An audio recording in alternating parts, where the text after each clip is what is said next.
Sup YouTube, AKTN26 here, and welcome to a first impressions video of Cyberpunk 2077. Cyberpunk 2077 is a futuristic action story set in the Night City. You play as an outlaw called V, whose goal is to obtain a one-of-a-kind implant that is the key to immortality. When you start a new game, you'll have an option of 3 different life paths. This will impact events and dialogue within the game.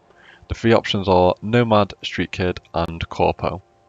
Each life path has a unique prologue which lasts around 25 minutes and introduces you to the character Jackie Welles. For V's life path, I was torn between Street Kid and Corpo. I decided on Corpo in the end as the description sounds more interesting and I'd want to see how the futuristic world looks like in a corporate setting. Once the PS5 version has been released, I'll do a playthroughs of both the Nomad and Street Kid. Next up we have character customization, and there's quite a lot here so I'll try and keep it brief. The first selection to make is a male body type or female body type. Once you've chosen your body type, the next selections are similar with most games on the market, but there are quite a few that are quite different. So the first one is the eyes, next one is cyberware, and the final one is hair colour. So the eyes stand out as you can have multiple different eyes, so you can have love hearts, crosses, or you can make the eyes fully black. In the end, I actually went with eyes that look like the Eye of Sauron from Lord of the Rings. Then next up we have cyberware, so this is a visual modification to the face. So there's quite a few that you can actually select here, and it ranges where they're actually placed on your head. It can either be on your forehead, at the sides, or on your cheeks. So I went with 2 here that appear on the cheeks of V. And then finally, hair colour seems to be pretty unique in that you can actually have 2-tone hair. So as you can see from the hair that I've applied to V, I've got blue and green 2-tone.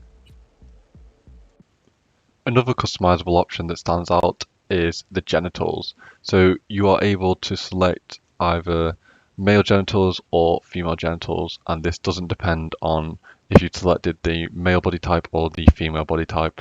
Whichever one you selected previously, you're able to select both now. If you select the male genitalia, then you are actually able to change the size of it, which I'm not going to show on screen as I'm not sure I'll actually be allowed to. As you can see from on screen, there are a range of customizable options that you can choose for V.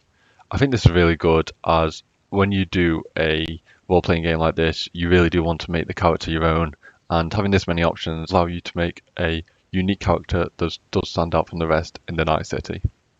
On the first mission with Jackie Welles, you are given the option to complete a tutorial. There are 4 stages to this tutorial: combat basics, hacking, stealth, and advanced combat. So combat basics gives you practice of shooting a pistol and an assault rifle. I actually found the shooting in this tutorial fairly weird as after the shot it kept throwing my aim off. This doesn't seem to happen within the Night City itself, so I'm not sure why this has happened in this tutorial. This section also teaches you how to find consumables that you can use to heal yourself. The next section is hacking. I really enjoyed this part of the tutorial as this teaches you about different objects that you can hack within the game. Once you've hacked your first object, it goes on to teach you how to silently kill enemies using the distraction you have just made, and then how to dump the bodies and hide the bodies. The stealth section teaches you how to tag enemies so they are always visible and how to evade them by watching their routines and understanding their movement. After the first stage, there is a camera stage which teaches you about field of vision of enemies and cameras and how you need to stay out of these. This is visible on the minimap in the top right hand corner. The final section is advanced combat. This stage teaches you about grappling an enemy, dodging an enemy attack, and hitting an enemy. These are simple to do, but it's useful to have a quick tutorial to go over the basics. After this, you then get to use a katana, which is really fun and easy to use. I enjoyed this part of the tutorial as it was more engaging and more like what you actually use in the Night City. Overall, the tutorial was really useful. I'll say it took me around 10 to 15 minutes to complete, and I would say it's time well spent. If you don't do this tutorial, in later missions you'll find it hard to know how to stealth kill or how to create a distraction using a hack. My experience with this game has been relatively bug-free, however there are quite a few bugs that I've noticed. As you can see on the ground, Jackie Welles walks over a dead body and then the body actually starts to move. So that's somebody that I previously killed in this mission, and you can see that they're just rolling around on the floor, despite them supposed to being dead. The next bug I encountered was with the mirror that's in your apartment. So as you can see, my lower half actually doesn't have anything on, even though I do, in fact, have trousers on. And as you can see, when I walk away from the mirror in a few moments, you'll see that I'm actually naked at the bottom half. So it seems like the mirroring in this game has a slight issue in your own apartment. So I added in this short clip just to show you how V sleeps in his apartment, and as you can see, it's pretty weird, as he's pretty much on the edge of the bed.